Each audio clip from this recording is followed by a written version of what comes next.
안녕하십니까, 구찬규 전도사입니다. 오늘 함께 나눌 말씀은 요한복음 8장 1절부터 12절 말씀입니다. 예수는 감람산으로 가시니라. 아침에 다시 성전으로 들어오시니 백성이 다 나오는지라.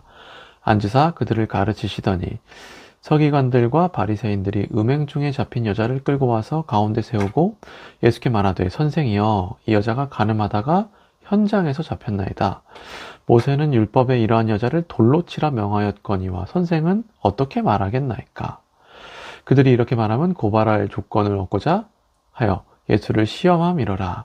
예수께서 몸을 굽히사 손가락으로 땅에 쓰시니 그들이 묻기를 마지 아니하는지라. 이에 일어나 이르시되, 너희 중에 죄 없는 자가 먼저 돌로 치라 하시고 다시 몸을 굽혀 손가락으로 땅에 쓰시니 그들이 이 말씀을 듣고 양심의 가책을 느껴 어른으로 시작하여 젊은이까지 하나씩 하나씩 나가고 오직 예수와 그 가운데 섰는 여자만 남았더라.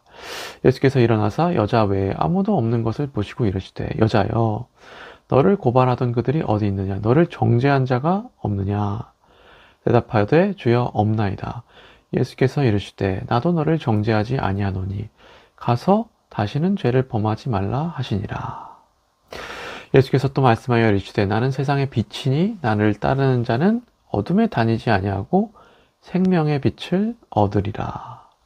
아멘.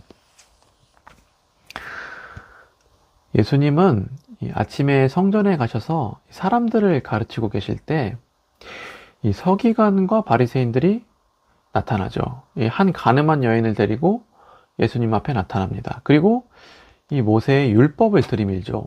5절입니다. 모세는 율법에 이런 여자를 돌로 치라 명하였거니와 선생은 어떻게 말하겠나이까?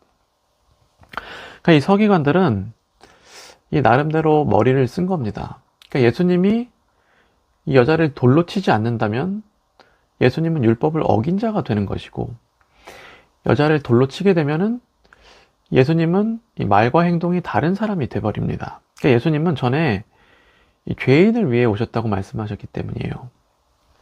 그러니까 뭐가 되었든 서기관들은 예수님을 고발하려고 했습니다. 근데 알고 보면 참 서기관들이 참 허술합니다. 그러니까 모세의 율법대로 하면 이 여자뿐만 아니라 이 남자, 함께 가늠한 남자도 죽여야 돼요, 사실은. 근데 남자는 지금 안 보이고 여자만 보이죠. 뭔가 허술해요.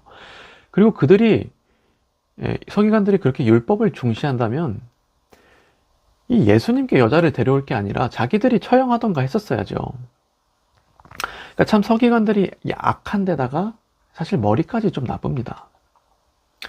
그런데 참 중요한 게 무엇입니까? 그런데 예수님은 이들을 정죄하지 않으십니다. 그러니까 예수님은 가늠한 여인뿐만 아니라 이들마저 정죄하지 않으세요. 그러니까 대신에 예수님은 말씀을 하십니다. 그러니까 다르게 말하면 빛을 비춰주세요. 이들의 양심에 빛을 비춰주십니다. 7절입니다. 너희 중에 죄 없는 자가 먼저 돌로 치라. 말씀을 하시는 거예요. 그리고 9절을 보면 이렇게 돼 있죠. 그들이 이 말씀을 듣고 양심의 가책을 느껴 어른으로 시작하여 젊은이까지 하나씩 하나씩 나가고 오직 예수와 그 가운데 섰는 여자만 남았더라.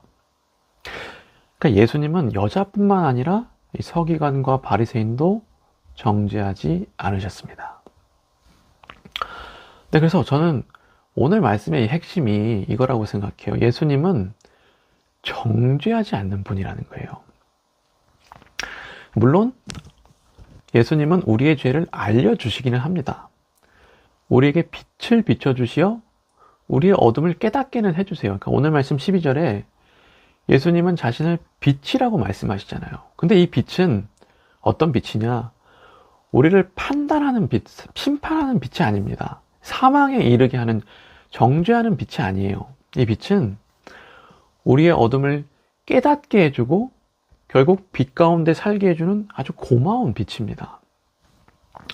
그래서 오늘 말씀을 다시 보면 예수님은 가늠한 여인에게 그녀의 죄를 알려주시며 다시는 죄를 짓지 말라 하고 말씀을 해주시고요. 뿐만 아니라 돌을 들고 이 여자를 죽이려고 나온 모든 사람들에게도, 심지어 서기관과 바리새인들에게도 이 그들의 죄를 깨닫게 해주십니다. 그들에게 그들의 양심의 가책을 느끼게 하시고 이제 더 이상 죄를 짓지 않게 해주십니다. 네. 그리고 끝으로 한 가지만 더 나누면요. 예수님은 이 가늠한 여인을 참 존중해주고 있는 것 같습니다.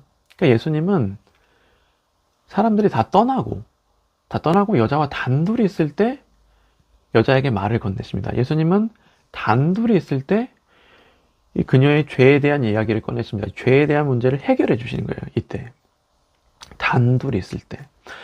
그러니까 저는 이런 것이 참 일종의 어떤 존중 내지는 배려가 아닌가 생각을 했어요.